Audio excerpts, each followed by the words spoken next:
Peace will fill the world when we finally understand that only from within can it be spread throughout the land. Every single person living peace in what we do, only then will our dream come true.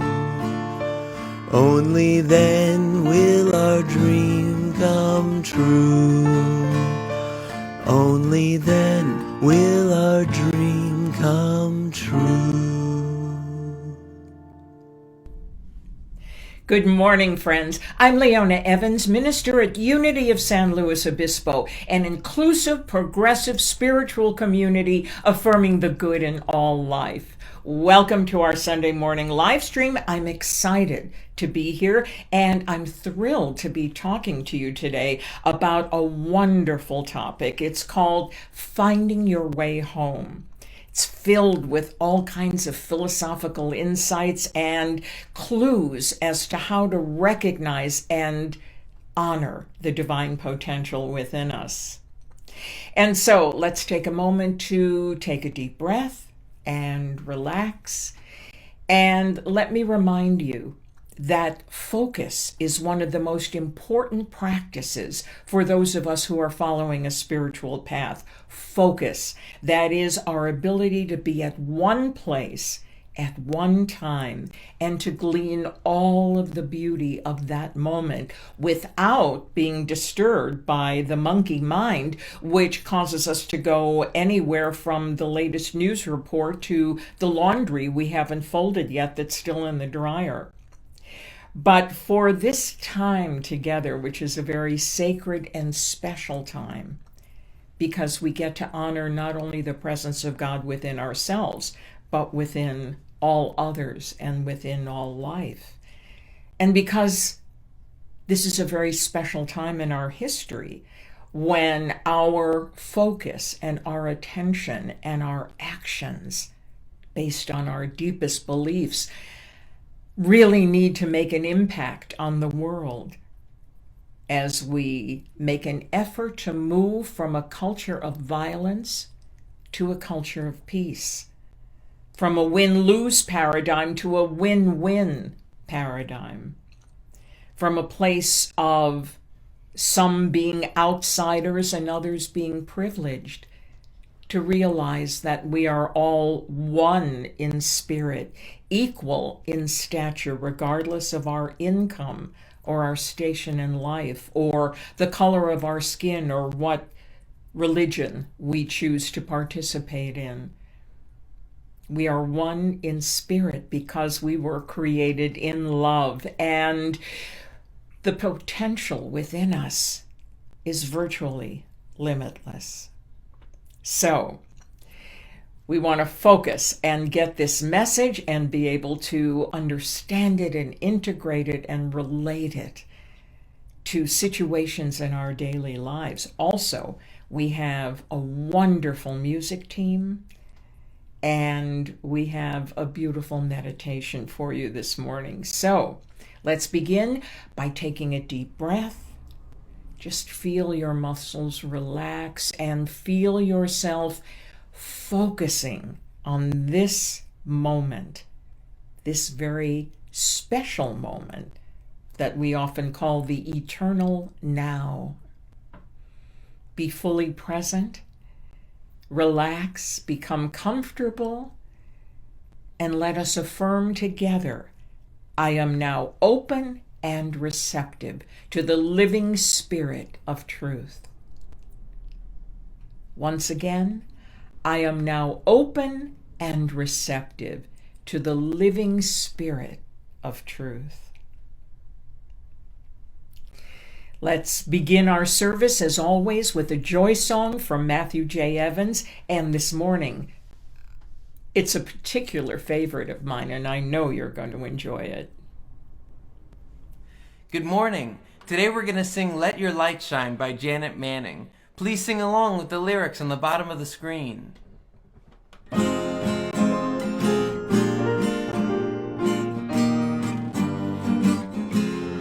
Let your light shine wherever you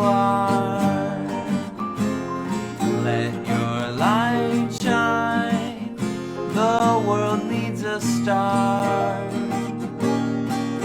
to show the way to wise ones who seek a holy birth, to radiate a message of love and peace on earth. Let your light shine at work or at play. Let your light shine, for this is the way to make the world a brighter place, a place where life is filled with grace and joy will come winging. Your heart will be singing when you let your own light shine. Let your light shine to bless and to cheer. Let your light shine, the message is clear. The world takes on a splendor when love illumines you. It soon reflects the sender, and then the world shines too. Let your light shine, whatever the hour. Let your light shine, for you have the power to make the world a brighter place, a place where life is filled with grace and joy will come winging. Your heart will be singing when you let your own light shine. Have a great morning, everybody. Thank you so much, Matthew J. Evans. That was just wonderful. One of my very favorite songs by one of my favorite New Thought composers, Janet Manning. So, finding our way home is what the talk is about. And the reason that that seems to be such a difficult thing for so many of us is that we have been taught through traditional religion for thousands of years that home was not on this earth, that home is where God is, and God is a being that resides in a geographic location high above us called heaven.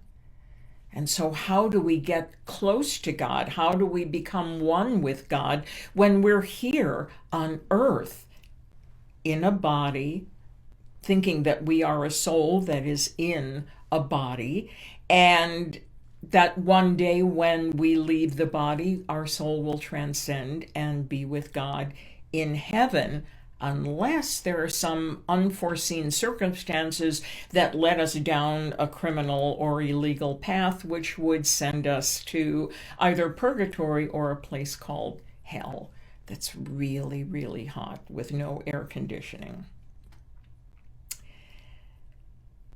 With all of this said, it's been difficult finding a home on this earth because first we have to understand that spirit, soul, and body are one. Our body is living energy. It's not a separate thing called matter. Scientists told us about that years ago. And now we're trying to understand the quantum level of being with so many realities existing at the same time and so many possibilities. But the one thing we know, because I hope you'll be glad to hear this. I'm not going to go into a lesson on quantum mechanics because I don't know enough about it and because we need to leave that to the scientists. And so no, it's not going to be about quantum mechanics, but it's going to be the bottom line. And that is that we are energy. Our body is living energy. Energy and spirit are synonymous. And so our bodies are formed, visible energy. Our souls are invisible and yet permeate all life. There's a level of our soul that's connected to all life and the collective consciousness, and an aspect of our soul that's individualized. But it's all spirit. It's all one. And I think one of the most profound and powerful journeys we can make on our quest to find our way home is to understand that the journey goes inward. It's an inward journey. We are not discovering that we have to find either the pearl of great price or any other metaphor that talks about the kingdom of heaven. It's not something we're going to find in another geographic location. The journeys will ultimately take us home to recognize that all that we seek is within the spectrum of our consciousness. And so today we're going to talk about what that journey entails. And of course, I don't need to tell you that we're living in very precarious times. Our world is in a state of chaos. We want to bless all of those who are running not only our country, but any country in the world, because we have never been at such a time when a change needs to be made. And we've never been at such a time where we know our own power as fully and completely as we do now. Even those of us who are extremely insecure about our own individuality and making our mark in the world, we need to realize that the wisdom and the knowledge that's available to us and the opportunities that we have are far greater than they've ever been.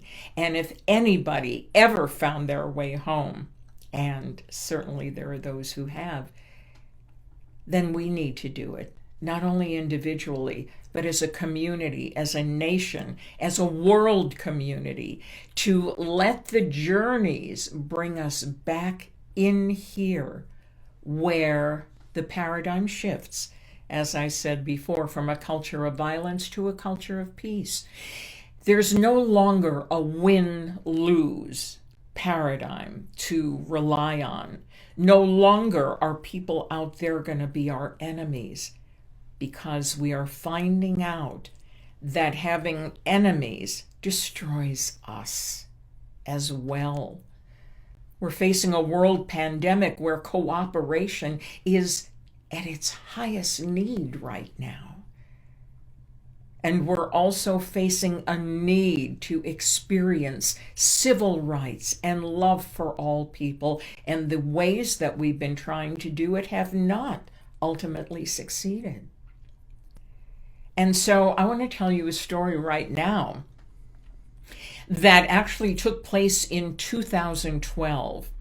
And it's been making the rounds of Facebook and other social media recently. And I just read it again from our dear friend Arun Gandhi, who chose to forward that post because he felt it was important. And I couldn't agree more.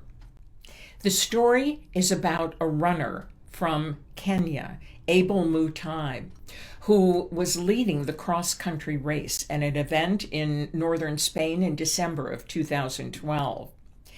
He was only a few meters from the finish line, but he got confused because he couldn't read the signs, which were in Spanish, and he stopped, thinking that he had finished the race.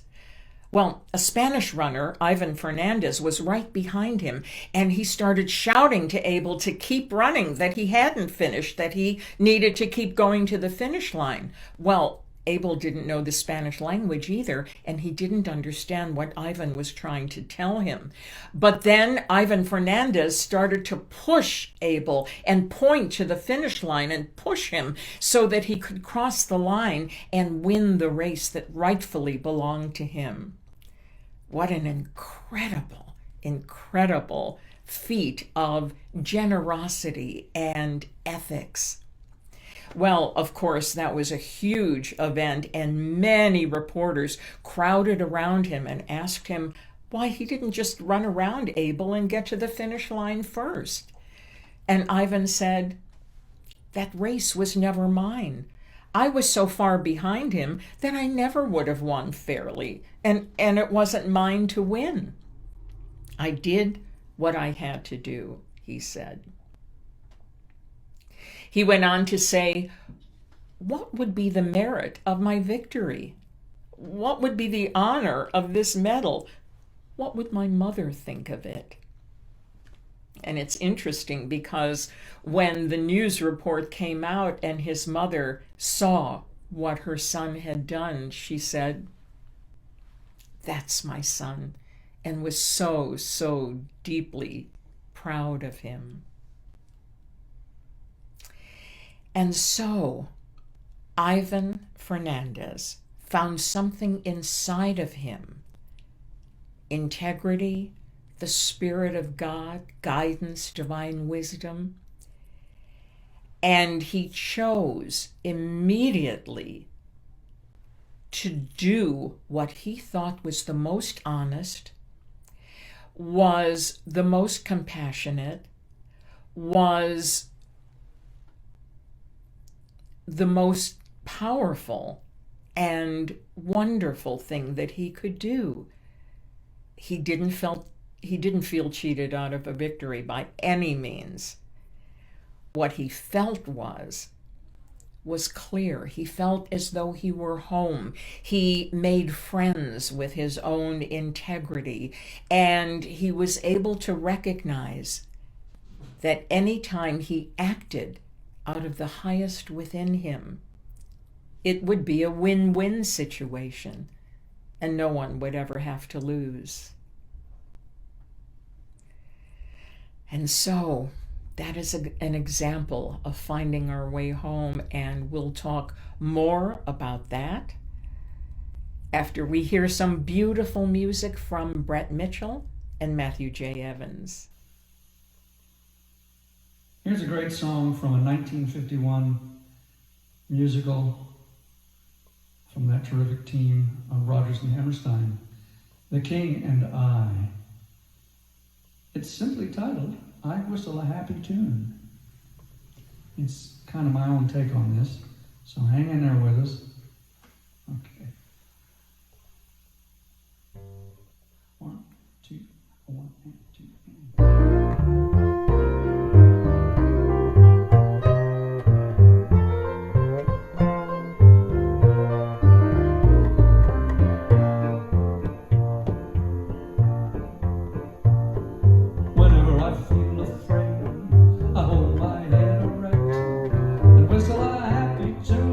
so no one will suspect.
gets me out of trouble every time. Thank you, Matthew. Thank you. That's so much fun, Brett. Love that one. 1951, my goodness, where was I at that time? Never mind. The King and I. Thank you so much, Brett Mitchell and Matthew J. Evans. A beautiful rendition of a powerful, powerful classic song. Before the break, I shared with you a wonderful story about a cross-country runner named Ivan Fernandez, who in 2012 was running a race with a man from Kenya. The man stopped short of the finish line because he couldn't read Spanish, and he thought this was the end of his run. Ivan came up behind him, realized what had happened, started telling him to continue going, and realized, of course, that the Kenyan athlete did not speak Spanish either. And so he pushed him and pointed to the finish line, and the Kenyan athlete was able to take home the beloved prize that he had so richly earned. But for a mistake that had nothing to do with his athletic prowess. Well, I loved the decision that Ivan made. I loved what he did. I loved that he forfeited the medal for the greater good, the wiser good. I loved that he responded immediately and completely to love, wisdom, respect, and integrity. But you'll never guess.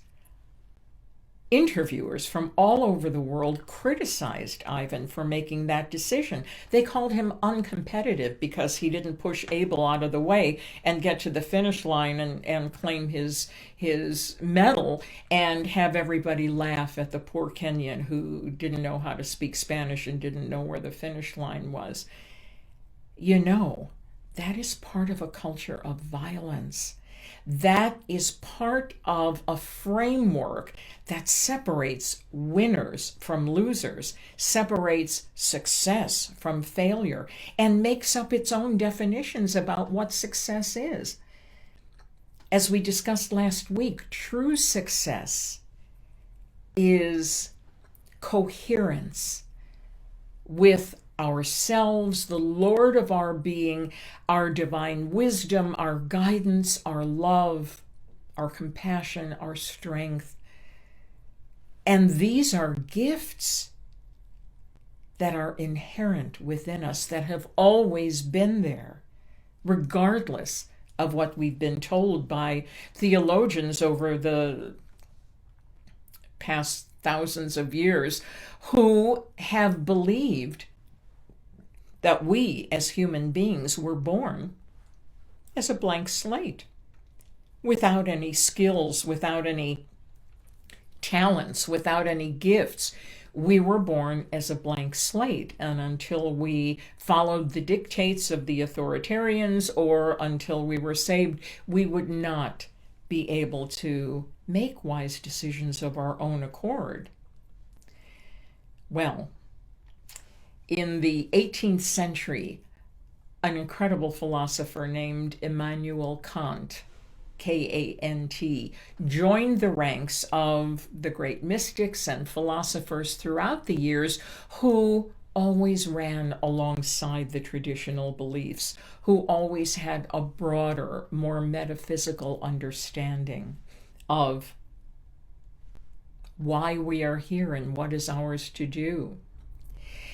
Immanuel Kant was born in 1724. He was one of the foremost thinkers of the Enlightenment, and he introduced a philosophy of freedom that included our ability to choose the most ethical behavior and act in such a way that we would wish all other rational people to follow. Kant believed that each human being has the inherent ability to call upon our most rational and ethical self to make decisions that better ourselves and the world around us. People have referred to this as the moral imperative. Now, we're not going to talk about Kant much longer, but we're going to talk about the important point that he made. See, what's most interesting about Kant's philosophy is that it's very much like the Golden Rule without the religious dogma. Kant would say it's not a God outside of us that puts the moral fiber into us, but it is that we have it, regardless of religious influence. We've always had it. We were born with it. We were not born as an empty slate. And so, what does that mean in terms of moving from a culture of violence to a culture of peace, of finding our way home? And again, we understand that home is a metaphor. It's not the place that we live and keep our stuff, but it's a place that we live and move and have our being within the spectrum of our own consciousness. It is a state of consciousness where we feel that the universe is a benevolent place and that what is inside of us connects us with all life, all opportunities, all success, which includes peace of mind and letting our light shine.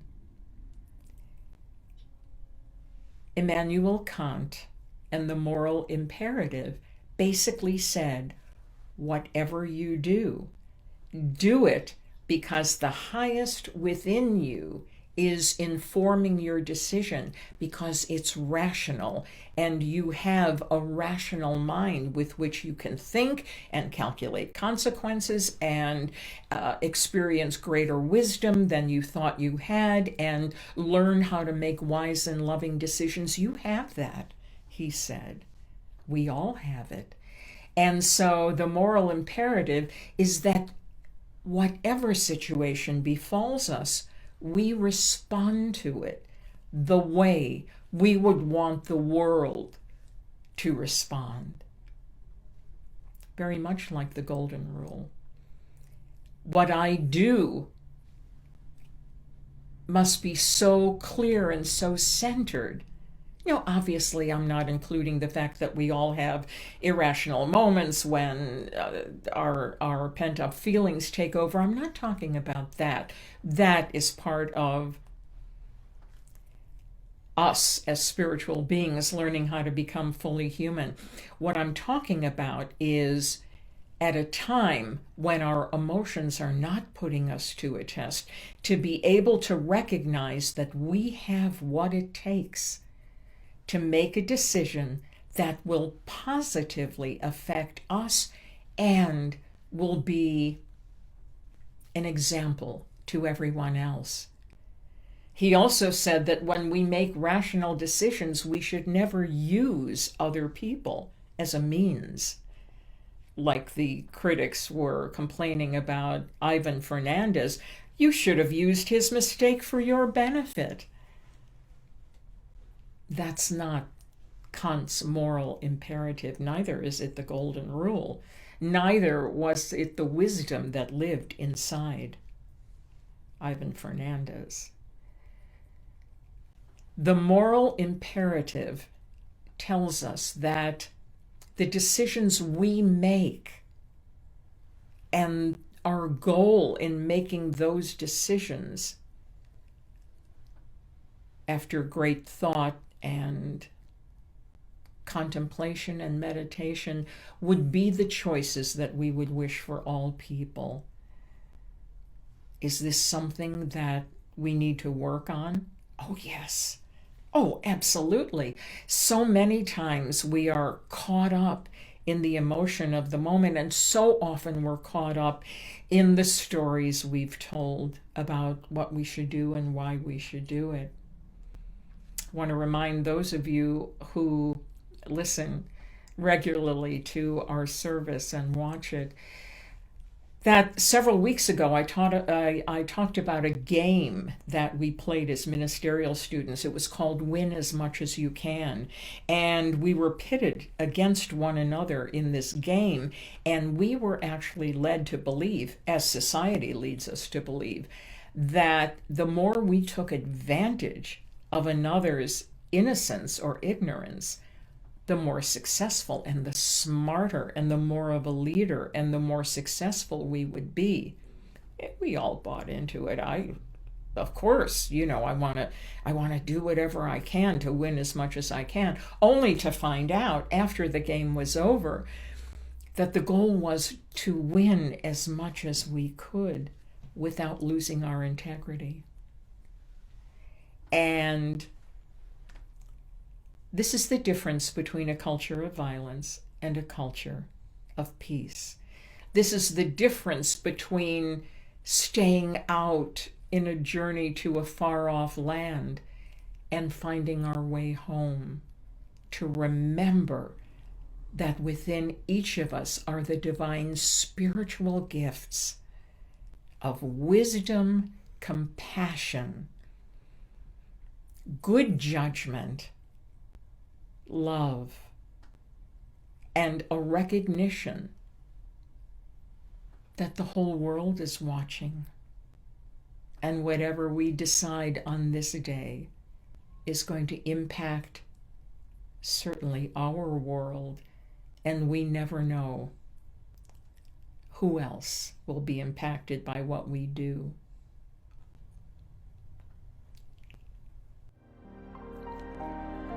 Take a deep breath and relax now as we move into our time of inner contemplation, integration of today's message,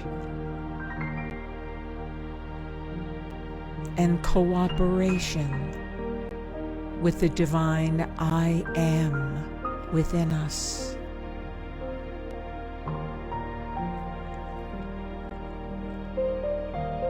We are created in love. We have divine wisdom at our disposal.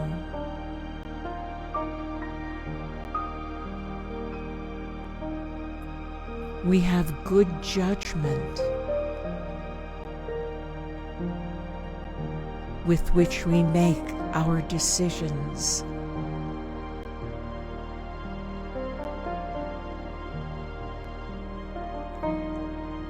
We realize that we are connected with every living thing.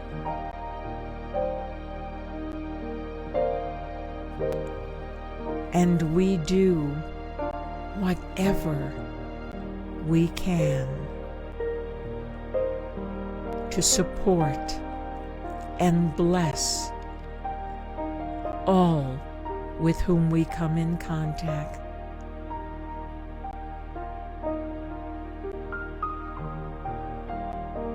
There is coherence inside of us as we accept and honor the truth that frees us from ego-centered activities. Instead, we recognize and honor that what we do, we would like to see done by all.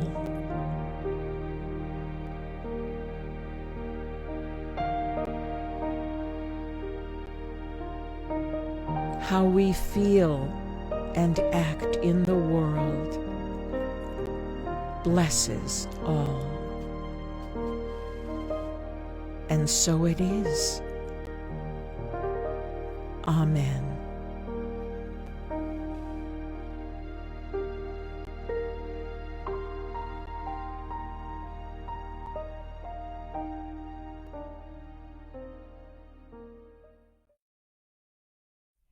It's time now in our service to bless our tithes and offerings.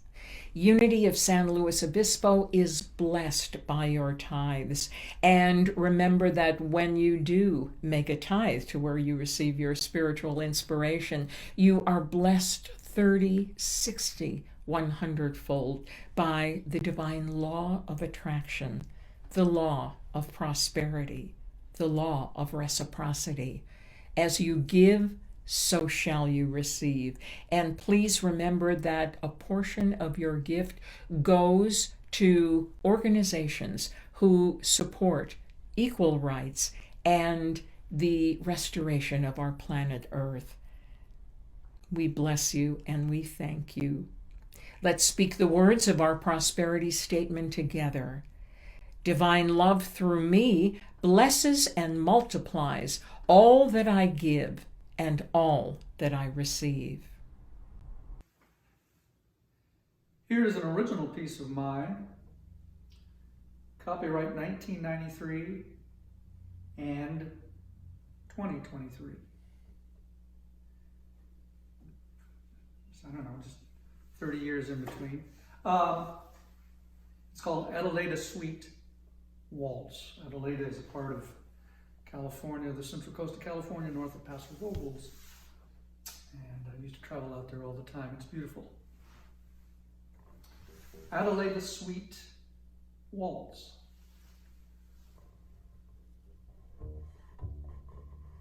One, two, three, two, two.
The Adelaida Suite Waltz, an original song I wrote starting in 1993, part of a larger piece that has yet to be realized. I love it. Can't wait Thank to you, hear the Matthew. rest. Very nice. Thank you so much, Brett Mitchell and Matthew J. Evans. Let's sing our peace song, shall we?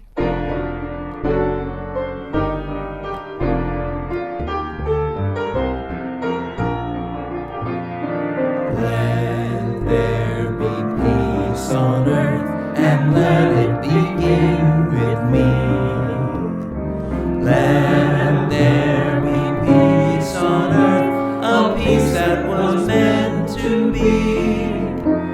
with God as creator. United all are we. Let us walk with each other in perfect harmony. Let peace begin with me. Let this be the moment now. With every breath I take, let this be my joyful vow. To take each moment and live each moment in peace eternally. Let there be peace on earth, and let it begin with me.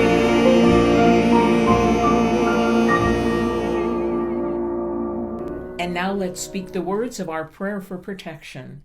The light of God surrounds us, the love of God enfolds us, the power of God protects us, the presence of God watches over us. Wherever we are, God is. Friends, please remember to press the like button and make comments. We just love to hear from you. Also, please listen to the Get Off Your Affirmation podcast that I host with my son, Matthew J. Evans. There are over 43 episodes that I'm sure will speak to an issue you have that you'd like to get some clarity on. Have a wonderful week. You deserve it. Every single person living peace in what we do. Only then will our dream come true. Only then will our dream come true. Only then will our dream come true.